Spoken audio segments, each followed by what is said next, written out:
Hello everyone, welcome to a Helmet lore video. I'm trying something new and covering the lore of one of my favorite games to play in my free time. And this so happens to be one of them. So if you go up here, there are codes in levels, in every single level, in the game, well, in these three levels, not this one. Anyways, I'm gonna show you where to put in the code to get this one. Mainly because there's a lot of reading and I'm not the best reader. So I'm gonna show you where to put in the code so you can read it for yourself. So I'm gonna go ahead and cut to that right now. Okay. So this right here is where you put in the code. Now, sadly, I don't know how to actually get the code. I just saw the code in a video when I in a helmet video, so I just know the code for this specific one, and it's 7 to 9. It doesn't work for me because I already have the code. I already put in the code, but it should be 7 to 9.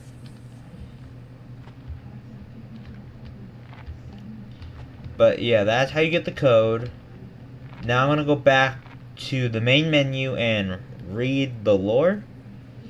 And I'm not the best reader, so that's why I'm showing you this. So if you don't like me reading the lore, you can read it for yourself. But anyways, back to the main menu. Alright, here we go. File and Action Gessa. Before I start, please know like I said, I'm not the best reader, so if I'm having trouble with a word, I will skip it. So you have been warned. The identity of the ethnic Gessen peoples dated back several thousand years, 7,000 years, long before the arrival of the Nusian in the 18th century, formerly existing as a band of closely connected and intertwined tribal peoples across the unique and varied biomes of Gessa. These people would often collaborate closely in regards to military, political, economic, and social issues.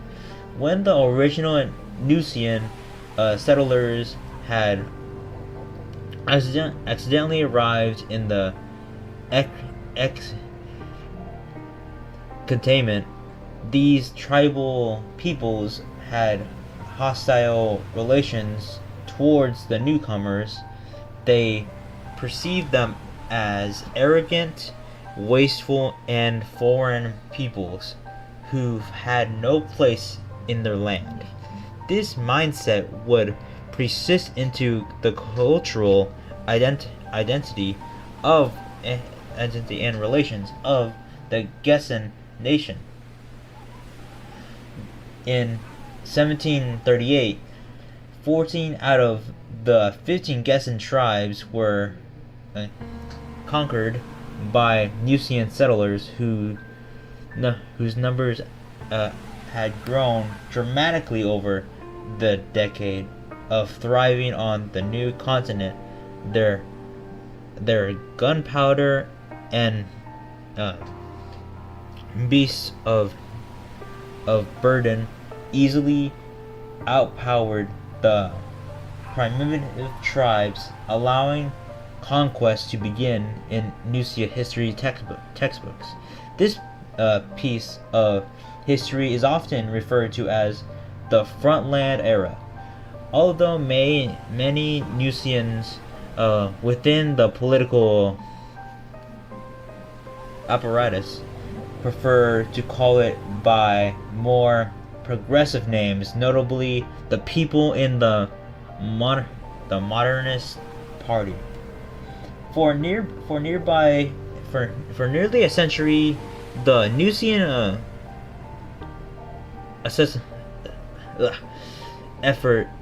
assimilation effort attempted to stamp out any traces of the Gesian language in enough. The colonial administration did not refrain from preventing the existence of the Gesian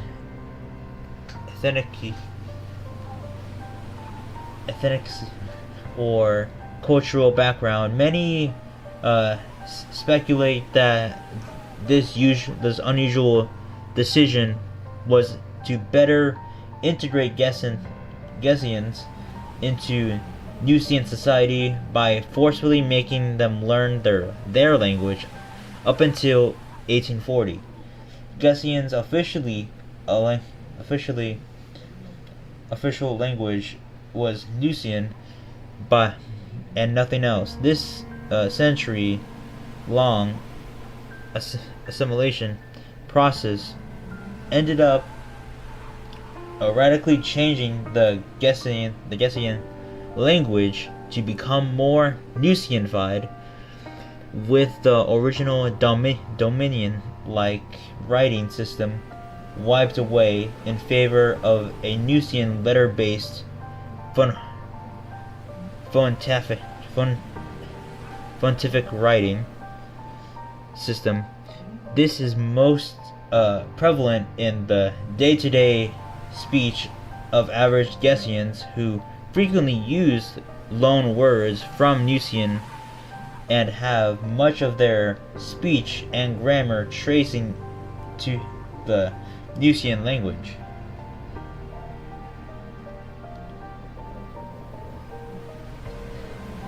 In 1840, a political crisis unfolded in Nusia. The currently elected president of Nusia declared a state of emergency, allowing him to circumvent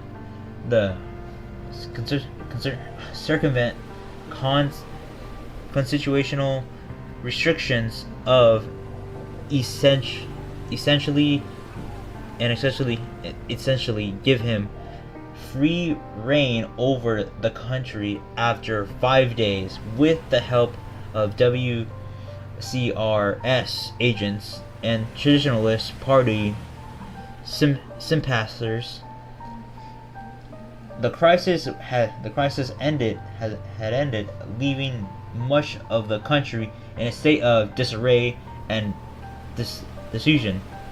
During this state of disunion, Gesia had formally declared its independence and established a monarchy in its place, led by a legendary figure known as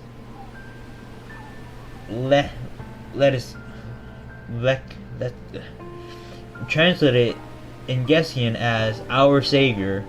The new faction in charge, led by the traditionalists, no longer expressed a desire to reconquer the lands of Gesia, as the country was in great disarray. Presenting the opportunity, the fledgling nation attempted to grow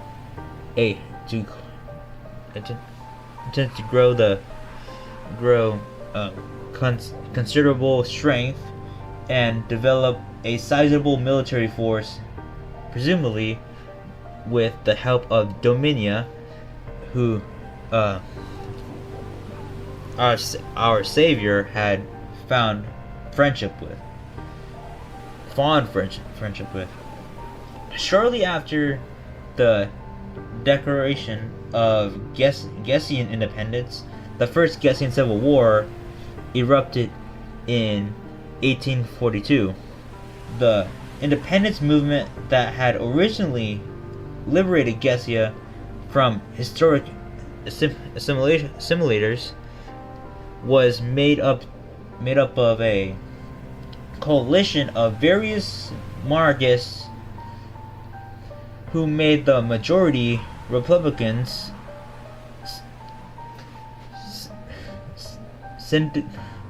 and other political factions. Most notable faction to oppose the new monarchy was the Republican faction, who felt betrayed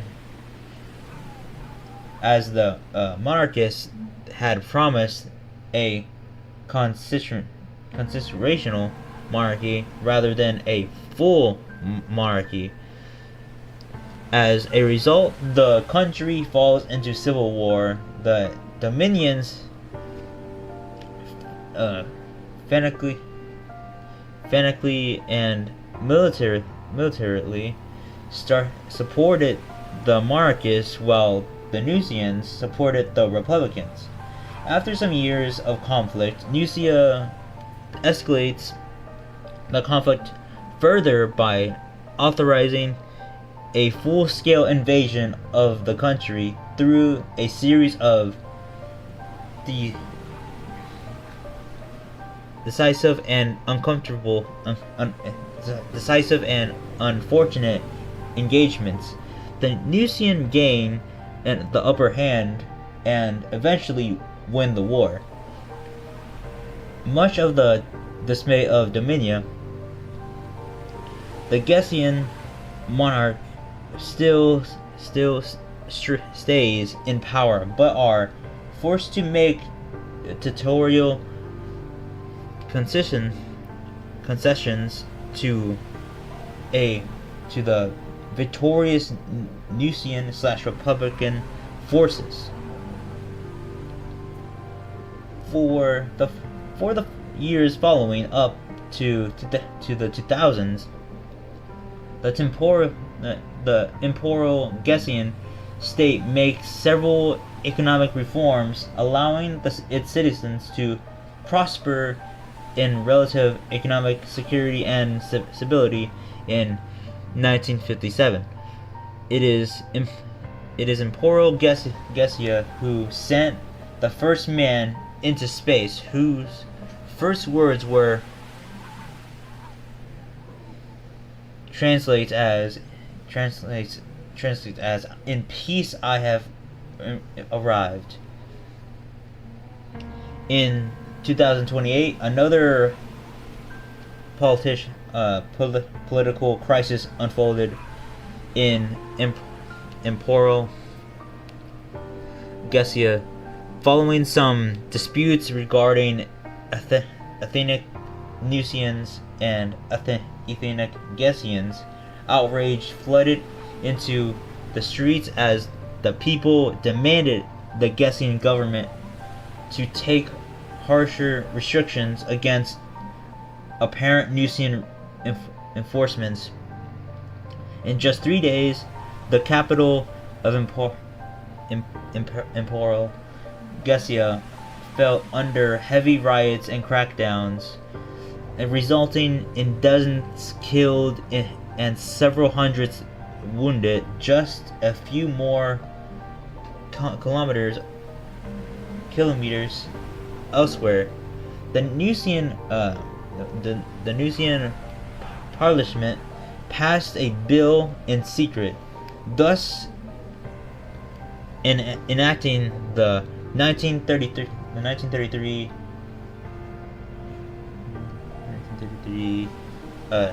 Sectum Lepi Act, or Secretive Bill Act, which authorized the quiet mobilization of reserves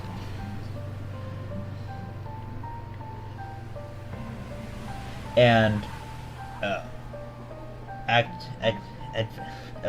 activations of gray zone operation into the Gessian state during some of the heaviest rioting protesters and police alike could spot unmarked custom designed vehicles entering the plaza, dismounting troops and seizing government buildings. These troops often had no insignia and would refuse to speak, leading to fears of another Nusian inaction. Exactly 3 days and 18 hours after the political scandal unfolded, a Republican government was set up in the Gessian Imperial Building, declaring a new Republican Gessian state.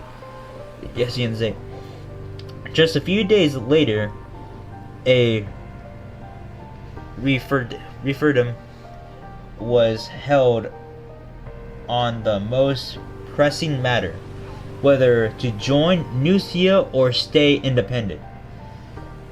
Following the passing of the vote, many citizens became deeply resentful of what they perceived as another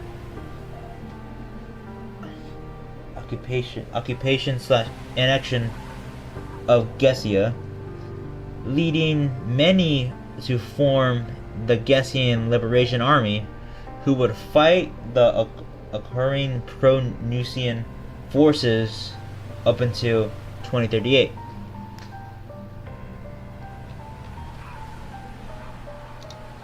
And there you have it.